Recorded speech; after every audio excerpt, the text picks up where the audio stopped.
Hi, എല്ലാവർക്കും വിജീസ് കിച്ചൻ്റെ പുതിയൊരു വീഡിയോയിലേക്ക് സ്വാഗതം. ഞാൻ നിങ്ങളുടെ സ്വന്തം വി ചേച്ചി. എൻ്റെ പ്രിയപ്പെട്ട ഓരോരുത്തർ സുഖമായിട്ടിരിക്കുന്നു. ദൈവം സഹായിച്ച് ഇവിടെ സുഖമായിട്ടൊക്കെ ഇരിക്കുന്നു. ഇന്നൊരു ദിവസം ദൈവം താഴ്മെത്തുന്നതിന് ദൈവത്തിന് നമുക്കെല്ലാവർക്കും നന്ദി പറയാം. അപ്പം ഇന്നലത്തെ വീഡിയോ എല്ലാവരും കണ്ടോ? കണ്ടില്ലെങ്കിൽ കാണാത്തവർ പോയി നോക്കണേ. അപ്പോൾ ഇന്നത്തെ വീഡിയോ എന്ന് പറയുന്നത് വീഡിയോയ്ക്കകത്ത് പ്രത്യേകമായിട്ടുള്ള കണ്ടൻറ്റ് എനിക്ക് കിട്ടിയ ഗിഫ്റ്റ് നിങ്ങൾ കാണണേ. അത് ഇതിൻ്റെ അകത്ത് ഉൾപ്പെടുത്തിയിട്ടുണ്ട്. പക്ഷേ ഞാൻ പറഞ്ഞാൽ എൻ്റെ ഒരു സബ്സ്ക്രൈബർ എന്ന് പറഞ്ഞാൽ എന്നേക്കായി മുമ്പിട്ട് പരിചയപ്പെട്ടത് ബെൻസിയുമായിട്ടാണ്. ബെൻസിയുടെ സാധനങ്ങളെല്ലാം വാങ്ങിക്കും. അപ്പോൾ ഫോണിൽ കൂടെയുള്ള ഞങ്ങൾ മീൻസ് ഇങ്ങനെ വാട്സപ്പിലൊക്കെ മെസ്സേജ് ഇടും. അപ്പോൾ മെസ്സേജ് ഇടുമ്പം ഒരു ആൻറ്റി ഇങ്ങോട്ട് തന്നെ പറഞ്ഞ് എന്നെ ആൻറ്റി എന്ന് വിളിച്ചാൽ തന്നു. അന്ന് തൊട്ട് ഞങ്ങൾ ആൻറ്റി ഇതാണ് വിളിക്കുന്നത്. 60 വയസ്സിൽ കൂടുതലുണ്ടെന്നാണ് പറഞ്ഞത്. അപ്പോൾ നമ്മൾ ചിലരുടെ സൗണ്ട് ഫോണിൽ കൂടെയൊക്കെ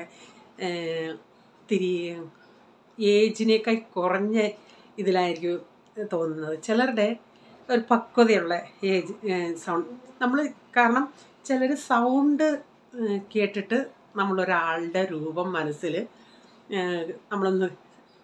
നമ്മുടെ മനസ്സിൽ വരുമല്ലേ. അപ്പോൾ ആൻറ്റി എന്ന് പറഞ്ഞപ്പോൾ ഈ ആൻറ്റിയെ പറ്റി ഞാൻ മനസ്സിലൊരു രൂപം എൻ്റെ മനസ്സിലുണ്ടായിരുന്നു. അപ്പോൾ ഇന്നലെ വന്ന ഉടനെ എൻ്റെ ദൈവമേ, ഞാൻ അന്തം വിട്ടുപോയി. ആൾക്ക് അത്രയും പ്രായമുണ്ടെന്നൊന്നും പറയത്തില്ല. ഞാനും പറയുകയും ചെയ്തു, ഇനി ആൻറ്റി എന്ന് വിളിക്കാക്കത്തില്ലല്ലേ, ചേച്ചി എന്ന് വിളിക്കണമല്ലേ. ഞാൻ എന്നിട്ട് ബെൻസിക്ക് ഞങ്ങൾ ഇച്ചിരി വീഡിയോയും എടുത്തന്നേരപ്പോൾ ആൻറ്റിക്ക് അത് യൂട്യൂബിൽ ഇടുന്നതിനോട് പറയാനൊക്കത്തില്ല. അപ്പം ഞങ്ങൾ തന്നെ യൂട്യൂബിൽ ഇങ്ങനെ ഫേസ് ടു ഫേസ് എന്ന് തൊട്ടാ ഞാനും ബെൻസിയൊക്കെ വരാൻ തുടങ്ങിയത്. അപ്പോൾ ആൻറ്റി തന്നെ പറഞ്ഞു, മക്കളെ എനിക്കറിയാം, ആൻറ്റിയുടെ മോൻ പണ്ട് തൊട്ടേ പറഞ്ഞ മമ്മി കുക്കിംഗ് ചെയ്യ്. അന്നേരം ആൻറ്റിക്ക് താല്പര്യമില്ലായിരുന്നു, മമ്മി കൈ കാണിച്ചാൽ മതി.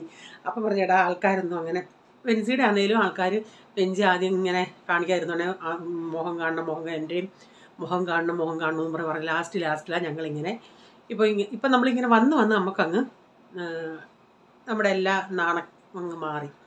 പക്ഷേ പുള്ളിക്കാരിക്ക് പറയുന്നുണ്ട് വീഡിയോയിൽ വരാനൊരു അതുകൊണ്ട് ഞാൻ ബെൻസിക്ക് അയച്ചു കൊടുക്കാനും അമ്മയ്ക്കൊക്കെ അയച്ചു കൊടുക്കാനായിട്ട് വീഡിയോയും ഫോട്ടോയും എടുത്ത്, അല്ലാതെ ഞാൻ ഇതിൽ ഇടുന്നില്ല കേട്ടോ. അന്നേരം ബെൻസി പറഞ്ഞു, എടി കൊച്ചോളെ, അവളെ കൊച്ചോളെ എന്നല്ല വിളിക്കുന്നത്.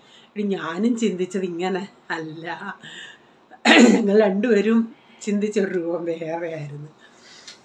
അങ്ങനെ വന്നു, ഞങ്ങൾക്ക് ഇതൊക്കെ തന്നിട്ട് പോയി. ഞങ്ങളും സന്തോഷം, പിള്ളേരും സന്തോഷമായിരുന്നു. അപ്പം എന്നേക്കാൾ കൂടുതൽ പരിചയം അവളുമായിട്ടായിരുന്നു, ബെൻസിയായിട്ട്. അപ്പോൾ ബെൻസി ഇതുവരെ കാണാൻ പറ്റിയില്ല. അതവിടെ നാട്ടിൽ പോകുമ്പോൾ ഒന്ന് ബെൻസിയെ കാണണമെന്ന് ആഗ്രഹമുണ്ട് ദൈവം. അതുകൊണ്ട് എന്നെ കാണാൻ പറ്റി. അതും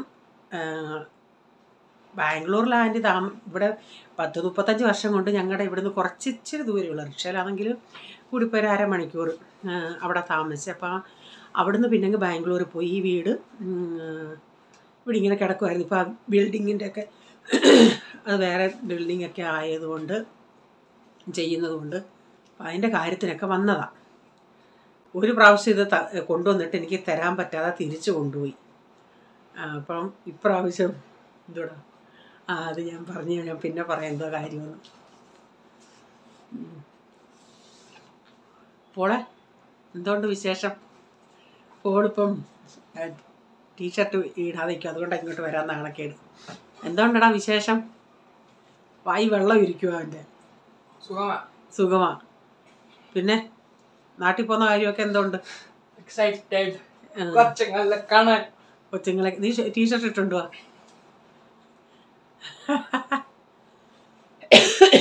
ഇവിടെ ഭയങ്കര ചൂട്. ഇപ്പം എനിക്ക് സഹിക്കാൻ പറ്റാത്ത അവസ്ഥയാണ്. വേണ്ട, അത്രയും മതിയടാ. വേണ്ട, ഒന്നും ചെയ്യണ്ട. പോൾ ഉള്ളതോടെ നീ ഒന്നും ചെയ്യണ്ട. ഇങ്ങോട്ട് എന്തോ ഇത് നീ ഉണ്ട്. അത് ഞാൻ ചെയ്യിപ്പിക്കാത്തയാ. കാരണം എനിക്ക് രാത്രി ഇങ്ങനെ എൻ്റെ സൈഡിൽ തന്നെയാണ്. സ്വിങ് ചെയ്താൽ എനിക്ക് ശരിയാവത്തില്ല. വേണ്ട, അങ്ങനെ വേണ്ട. ഞങ്ങൾ ചെയ്യിക്കാൻ പപ്പായി ഞങ്ങാനും അങ്ങനെ. അയ്യോ, എൻ്റെ കൈ എനിക്ക് സഹിക്കാൻ വയ്യേ.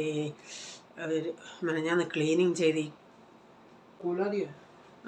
ഇതിൻ്റെ ചെറുത് അതിൻ്റെ അകത്തൊരു ആണി ഉണ്ടായിരുന്നു പുറകെ. അതെൻ്റെ ഈ ലൈനിൽ തന്നെ കൊണ്ടതുകൊണ്ട് ഇവന്മാരെങ്ങാണൊന്ന് ഹെൽപ്പ് ചെയ്യും. ഒരു പാത്രം പോലും കഴുകി തരത്തില്ല. അമ്മ നല്ല കൂട്ടാനും കറിയൊക്കെ ഉണ്ടാക്കി കൊടുക്കാൻ അമ്മ മതി. ചുമ്മാതാണേ ഇവൻ പാത്രമൊക്കെ കഴുകി തരും. മറ്റോരുണ്ടല്ലേ ചിലപ്പോൾ പറയും എനിക്ക് പാത്രം കഴുകണമെന്ന്. എന്നിട്ട് ചില സമയത്ത് അങ്ങനെ കഴിച്ചിട്ട് എടാ നിൻ്റെ പാത്രത്തിൽ വെള്ളം ഒഴിച്ച് നീ ഇത്രയും പ്രായമായില്ലേ തന്നെത്താൻ പാത്രങ്ങളിൽ കഴിയുമ്പോഴേ ഈ വെളിയിലൊക്കെയുള്ള ഈ ഫോറിൻ കൺട്രിയിലൊക്കെ നിങ്ങൾ ശ്രദ്ധിച്ചിട്ടുണ്ടോ? പൊടി കൊച്ചുങ്ങൾ എന്ത് ജോലി ഈ പ്രൈസിൻ്റെയൊക്കെ പ്രായത്തിലുള്ള പിള്ളേർ അവരുടേതായ കാര്യങ്ങൾ അവരെന്ത് നീറ്റായിട്ടാണ് ചെയ്യുന്നത്. നമ്മളിങ്ങനെ പാമ്പർ ചെയ്ത് അവന്മാർക്ക് ഒന്നും ചെയ്യാൻ വയ്യാതെ. അപ്പോൾ അവനെന്നോട് പറയാവാ എനിക്ക് വയ്യ എന്തോന്നോ കാർട്ടൂൺ കാണാൻ ഓടാനുള്ള ധൃതിയാണ്. അവൻ കഴിച്ച പാത്രം തന്നെ അവന് കഴിയുമ്പോൾ അവന് ഒരു വോമിറ്റിംഗ് പോലെ വരുമെന്ന്. ഞാൻ പറഞ്ഞേരം ഞാൻ എത്രമാത്രം വോമിറ്റിംഗ് ചെയ്യണോടാ നിൻ്റെയൊക്കെ പാത്രങ്ങൾ ഇങ്ങനെ കഴിവുന്നുണ്ടേ. അവൻ്റെ വായിൽ ഒന്നും കയറാക്കത്തില്ല. അവൻ ഇന്ന് എന്നോടൊരു കാര്യം പറഞ്ഞടാ പോളെ. ഞാൻ പറയാം ഭയങ്കര സാധനം അവൻ. പഠിക്കാൻ പറഞ്ഞാൽ ഞാൻ ദേഷ്യപ്പെട്ടെന്ന് പറയാം. അപ്പം അപ്പുറത്തെ കൊച്ചിനെ കണ്ട് ഞാൻ ഹായ് അനന്യ താഴെ പോവാന്നോ എന്നൊക്കെ ചോദിച്ചോണേ ഇയോട് കയറണേ എന്നോട് പറ മറ്റുള്ള പിള്ളേർക്ക് എന്ത് ഇതായിട്ടാ സംസാരിക്കുന്നത്. ഹായ് എന്നോടിപ്പം സംസാരിച്ചെങ്ങനെ ഭയങ്കര സാധനമാണ് ഞാൻ വട്ടാണി. അപ്പോൾ അവനോട് പഠിക്കാനേ പറയരുത്. ഒരു മൊബൈലും കൊടുത്ത് അവനെ എവിടെ ഇരുത്താമോ. അവന് വിശപ്പും ഇല്ല, അവനൊന്നും ഫാസ്റ്റിങ്ങുമോ ഒന്നും തിന്നത്തില്ല. എടാ നിനക്ക് പഠിക്കണ്ടേ പോയി പഠി. മുടി വെട്ടാൻ എന്താ പോയി പപ്പ പറഞ്ഞല്ലേ മുടി വെട്ടണമെന്ന്. എനിക്കൂടെ കണ്ടിട്ട് അങ്ങ് ദേഷ്യം വരുന്നു. ഈ ചൂടും പിടിച്ച് മുടിയൊക്കെ വെട്ടിക്കളയണം. ഹെയർ സ്റ്റൈലിൻ്റെ ഒന്നും ആവശ്യമില്ല. തലയിൽ ഇത് കളയാൻ പോയി മുടി വെട്ടുക. ഇപ്പം എക്സാം കഴിഞ്ഞെങ്കിലും CAT-യുടെ ഈ എക്സാം ഉള്ളതുകൊണ്ട് ക്ലാസ് ഉണ്ട്. രാവിലെ 7 മണിക്ക് പോയ പോളിനിപ്പോൾ ആകെ നേരത്തെ ഞങ്ങളുടെ സൊസൈറ്റി തന്നെ ആയിരുന്നു. ഇപ്പം അത് ഇവിടുന്ന് വെളിയിൽ മാറി അവരുടെ ക്ലാസ്.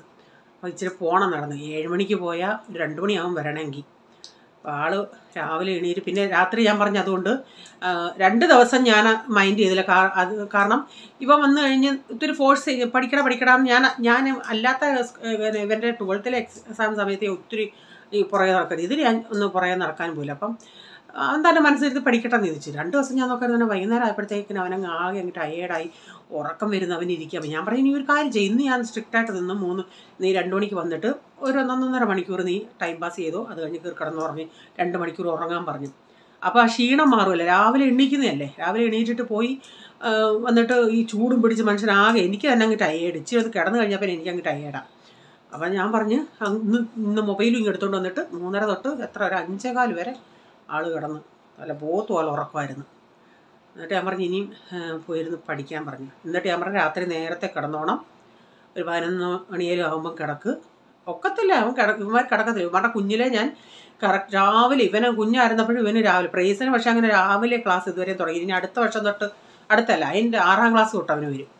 ഇവന് രാവിലെ പോകണമായിരുന്നു. 7 മണിയാകുമ്പോൾ ഇവൻ്റെ സ്കൂൾ തുറക്കുമായിരുന്നു.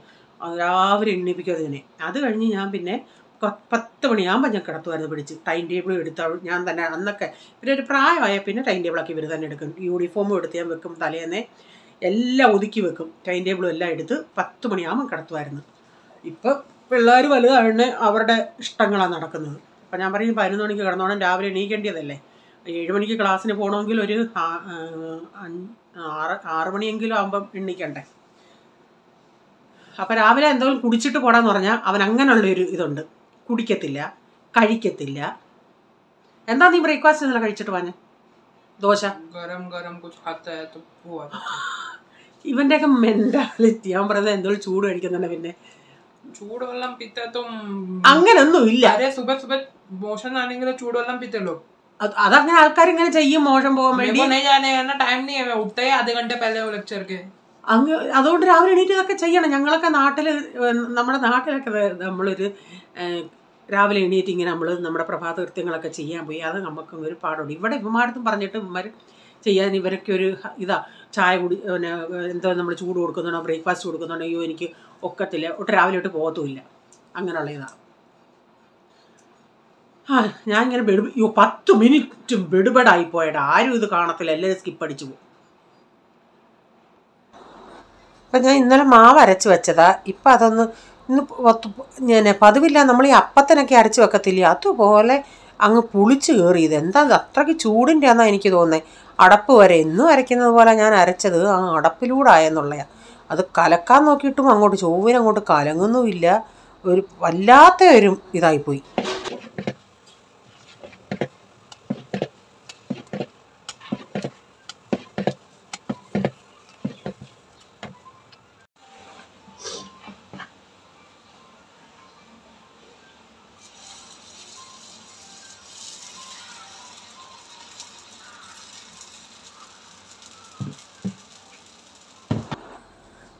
ഡാഡി എണീറ്റിട്ട് ഡാഡിയുടെ എല്ലാം രാവിലത്തെ പ്രയറും ബൈബിൾ വായനയെല്ലാം കഴിഞ്ഞിട്ട് ഡാഡി വീണ്ടും അവിടെ കിടക്കുക. ഇങ്ങനെ ഞാൻ എണീറ്റ് പോളിനെ പിന്നെ എണീപ്പിച്ചു. മറ്റവരാരും എണീറ്റിട്ടില്ല. പക്ഷേ വെറുതെ ഞാൻ രാവിലെ എണീറ്റ് ഉണ്ടാക്കി അവന് കഴിക്കാൻ കൊടുക്കാൻ നോക്കിയിട്ട് അവൻ കഴിക്കാതെ പോയത്. വേണ്ടാന്ന് പറഞ്ഞു. 2 മണിയാവുമ്പോൾ വന്നിട്ട് കഴിച്ചോളാന്ന് പറഞ്ഞു. ഞാൻ പറഞ്ഞു അങ്ങനെ ഒരിക്കലും ബ്രേക്ക്ഫാസ്റ്റ് എന്നാൽ കുടിക്കാൻ പറഞ്ഞാൽ അതും ചെയ്തില്ല. ചില സമയത്ത് ഇവരോട് പറയാൻ പറ്റത്തില്ല, ഇവർക്ക് ഓരോ മൈൻഡിന് ഓരോ ഇതുണ്ട്. അപ്പോൾ പിന്നെ അവൻ അലാറമൊക്കെ വെച്ചതൊക്കെ അവിടെ കിടന്ന് അടിക്കുന്നേ ഉള്ളൂ, അതിനുമ്പിട്ടൊക്കെ ഇടിയിട്ട്. അപ്പം ഞാൻ ദോശ ഉണ്ടാക്കട്ടെ. ദോശ പക്ഷേ നല്ല സോഫ്റ്റ് പഞ്ഞി പോലത്തെ ദോശയായിരുന്നു. നല്ല ഉഴുന്നിൻ്റെയൊക്കെ ടേസ്റ്റ് പ്രത്യേകം എടുത്താൽ ആ മാവ് ഒഴിക്കുമ്പോൾ നമുക്കറിയാം അതെങ്ങനെ ഉണ്ടെന്ന്. പക്ഷേ ഇങ്ങനെ പുളിച്ചിച്ചിരി കയറിയെന്നേ ഉള്ളായിരുന്നു.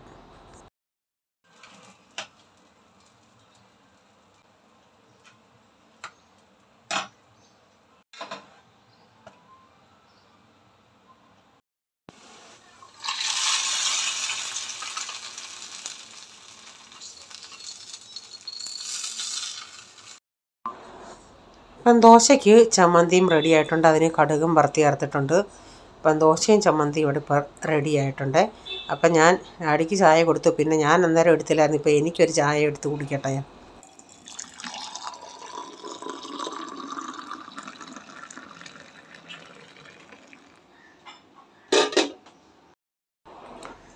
രാവിലത്തെ എല്ലാം കഴിഞ്ഞതിന് ശേഷം പിന്നെ ബോട്ടിലുകളിലെല്ലാം വെള്ളം നിറച്ച് പിന്നെ വെള്ളം ക്യാനിൽ ഒഴിക്കണം, പിന്നെ തിളപ്പിക്കാൻ വയ്ക്കണം. അപ്പം ഞാൻ പറഞ്ഞില്ല എന്നാൽ പതിമുഖം അല്ലെങ്കിലും തീർന്നു പോയി. അപ്പം ആ പൊടി ഇങ്ങനെ ഉള്ളത് കൊണ്ട് ഇവർക്ക് അത്ര താല്പര്യമില്ല. അപ്പോൾ ഓമനേൻ്റി പറയുകയും ചെയ്ത്, ഞാൻ ഒരു പ്രാവശ്യം അങ്ങനെ ചെയ്ത് തുണിക്കകത്ത് ഇങ്ങനെ കെട്ടിയിട്ട് വെള്ളത്തിലിട്ടപ്പം കളർ ഇറങ്ങുമായിരുന്നു. പിന്നെ തുണിയൊക്കെ വലിച്ച് കീറി ആ തുണി കുറച്ചാൾ ഞാൻ ഉപയോഗിച്ചിട്ട് പിന്നെ കളഞ്ഞു. പിന്നെ ഇനി തുണിയൊക്കെ വലിച്ച് കീറണമെന്നും പറഞ്ഞ് അതങ്ങ് ചെയ്യാൻ പോയില്ല. അപ്പം ഞാൻ അന്നേരം ബെൻസി എടുത്ത് ചോദിച്ചെടി ഈ തടി ടൈപ്പ് എങ്ങാനും നാട്ടിൽ കിട്ടുമോ, ചെറിയ കഷ്ണം തടി ഇടുന്ന ഉടനെ. അപ്പോൾ അവൾ പറഞ്ഞിട്ട് ചോദിച്ചോളെ ഈ രാമച്ചത്തിൻ്റെ വേരൊക്കെ അങ്ങാടിക്കടയിൽ കിട്ടുക, അതൊക്കെ വേണമെങ്കിൽ അത് എനിക്കിഷ്ടം. രാമച്ചത്തിൻ്റെ വേരിട്ട് വെള്ളം തിളപ്പിക്കുന്നത്. പണ്ട് ഞങ്ങളുടെ വീട്ടിൽ രാമച്ചം ഉണ്ടായിരുന്നു. അത് കിളച്ച് നന്നായിട്ട് കഴുകി അതിട്ട് കുടിക്കുമായിരുന്നു. നല്ല മണവും ടേസ്റ്റുമാണ്. അത് ഇവർക്ക് ഇനി ഇഷ്ടപ്പെടുമോയെന്ന് എനിക്കറിയത്തില്ലല്ലേ. അപ്പം ഞാനെന്തോ ഇന്ന് വെള്ളം തിളപ്പിക്കാൻ നേരം ഇച്ചിരി ജീരകം അമ്മയെടുത്ത് പറയണം പറഞ്ഞ് മക്കളെ ഇച്ചിരി ജീരകം ഡയറക്റ്റ് ഇടാതെ ഒന്ന് ചൂടാക്കിയിട്ട് ഇടാം. അപ്പം ഞാൻ ചൂടാക്കാൻ ഇച്ചിരി ഇട്ടാണ് ഇച്ചിരി ഒന്ന് അതൊന്ന് കറുപ്പായി ഇത്തിരി ഒന്ന് തീ അതിൻ്റെ അകത്ത് കയറി. അപ്പോൾ എന്തു വന്നാലും ഞാൻ ഇന്ന് അത് അന്നേരം വെള്ളത്തിനും ഒരു നല്ലൊരു ടേസ്റ്റ് കിട്ടും. അങ്ങനെ ജീരകം ഇച്ചിരി ചൂടാക്കിയാണ് ഇന്ന് വെള്ളം തിളപ്പിക്കാൻ ഇട്ടത്. വെള്ളമൊക്കെ വെച്ചതിന് ശേഷം പിന്നെ ഇന്നലത്തെ മീൻകറി തിളപ്പിച്ച് വെച്ചു. അപ്പോൾ എനിക്ക് ഇന്നങ്ങനെ ഇന്നലത്തെ മോരുകറിയുണ്ട്, കാബേജും ക്യാരറ്റും ഇട്ട തോരനുണ്ട്, മീൻകറിയുണ്ട്. അപ്പം അഥവാ ഇനി ആർക്കെന്തെങ്കിലും വേണമെങ്കിൽ മുട്ട ഇന്നലെ വാങ്ങിച്ചായിരുന്നു, അത് പൊരിച്ച് കൊടുക്കാം. അപ്പം ഞാൻ ഇത്തിരി ഫ്രൂട്ട്സ് കഴിച്ചാൽ രാവിലെ കൊണ്ടുവന്നായിരുന്നു. അതിപ്പം ഞാനൊന്ന് ഉപ്പും വിനാഗിരി ഇട്ടിങ്ങനെ വെള്ളത്തിൽ ഇട്ടേക്കുമായിരുന്നു. അതൊന്ന് കഴുകി വാരിയെടുത്ത് അത് വെക്കട്ടെ വെള്ളം വാലാനായിട്ട്. അപ്പോഴത്തേക്കിന് തുണിയൊക്കെ കഴുകാനിട്ടായിരുന്നു. തുണിയൊക്കെ അങ്ങ് ആയി. അതെല്ലാം ഒന്ന് വിരിക്കണം ഇനിയും. ഹോളുണ്ടായിരുന്നെങ്കിൽ ഹോളിലത്തേക്ക് അവനങ്ങ് വിരിച്ചേനായിരുന്നു. ഇപ്പോൾ അവന് 2 മണിയാകുമ്പോഴെല്ലാം വരത്തുള്ളൂ. അപ്പോൾ അപ്പോഴത്തേക്കിന് ഞാനെല്ലാം അങ്ങ് വിരിക്കും. അപ്പം ഞാൻ ഇതെല്ലാം ഒന്ന് എടുത്തു കഴിഞ്ഞിട്ട് ആൻറ്റി പ്രീസമ്മോൻ 6 മണിക്കാണ് വരുന്നത്, അതുകൊണ്ടാണ് ആൻറ്റി വൈകിട്ട് വരാമെന്ന് വെച്ചത്. അപ്പോൾ ആൻറ്റി അവിടെ നിന്ന് ഒരു 5 മണിയാണ് ഇറങ്ങുമെന്ന് പറഞ്ഞു. അപ്പം വീഡിയോ എടുക്കാത്തത് കൊണ്ട് ഞാൻ എന്തോ ചെയ്തതെന്നോ ഞങ്ങളുടെ സംസാരം ഇതിൻ്റെ അകത്ത് ഇച്ചിരി ഒന്ന് ഇൻക്ലൂഡ് ചെയ്യുന്നുണ്ട്. എന്നിട്ട് ഞാൻ പറഞ്ഞു എല്ലാവരും നമ്മുടെ സംസാരം ഒന്ന് കേൾക്കട്ടെ ആൻറ്റിയുടെ എന്ന് പറഞ്ഞ്. വീഡിയോ എടുക്കുന്നില്ലല്ലേ, സൗണ്ട് കേൾക്കട്ടെ ആൾക്കാർ. പിന്നെ ഇത് ഒഴിച്ചു എന്നാ വെച്ചാൽ കഞ്ഞിവെള്ളം ഒഴിച്ച് വെച്ച് മയക്കി എടുക്കും. കുറച്ച് ദിവസം കഞ്ഞിവെള്ളം ഒഴിച്ചിട്ടേ നമ്മൾ അങ്ങനെ മയക്കത്തില്ല, അങ്ങനെ മയക്കും. ഫിനിഷിങ് നമ്മളിപ്പം ചട്ടി എടുത്തോണ്ടെങ്കിൽ എന്നിട്ട് നീ പറ വന്ന്. നീയല്ല, അമ്മയ്ക്ക് അമ്മയുടെ ഒരു ആൻറ്റി ചട്ടി കൊണ്ടുവന്നെന്ന് പറ. നീ തുറക്കണ്ട, നീ ഇങ്ങനെ കാണിച്ചാൽ മതി. ഇവിടെ കൊണ്ടുവന്നിട്ട് ചട്ടി പൊട്ടിച്ച് കളഞ്ഞാൽ നീ ഇങ്ങനെ. ഞാൻ പിന്നെ കാണിച്ചോളാം, ഓപ്പൺ ചെയ്ത് ഞാൻ കാണിച്ചോളാം. ഇത് ഓമനാൻറ്റി ചട്ടി കൊണ്ടുവന്ന ഇത് മമ്മിയുടെ ഫേവറേറ്റ് ചട്ടി. മമ്മിക്ക് വേണമായിരുന്നു. പിന്നെ ഇത് ഒരു നവംബറിൽ വന്ന ഇന്നാളി വന്നായിരുന്നു, തരാൻ പറ്റിയില്ല. പക്ഷെ ഇന്ന് ആന്റി തന്നെ നിങ്ങളുടെ വീട്ടിൽ വന്നിട്ട് ഇത് ഞങ്ങൾക്ക് തന്നു. അതിന് ഞങ്ങൾ ആന്റിക്ക് താങ്ക് യു പറഞ്ഞു. Thank you aunty.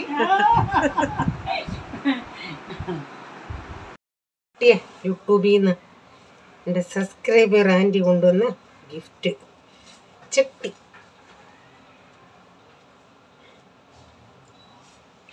പാവ എന്ത് കഷ്ടപ്പെട്ട് എന്ത് കെയർഫുള്ളായിട്ടാണ് കൊണ്ടുവന്നേക്കുന്നത്.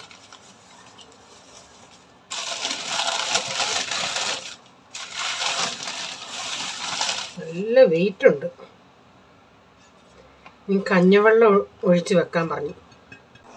ഇന്നത്തെ വീഡിയോയിലെ വിശേഷം ഇതൊക്കെയായിരുന്നു. വീഡിയോ ഇഷ്ടമായെങ്കിൽ ലൈക്ക് ചെയ്യണേ, നിങ്ങളുടെ അഭിപ്രായം കമൻറ്റിൽ കൂടെ അറിയിക്കണേ.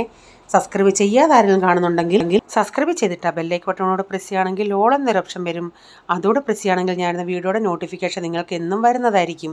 ഇനി ഒരു പുതിയ വീഡിയോയുമായി വരും വരെ bye. God bless you all. Thank you. Take care. Bye. See U.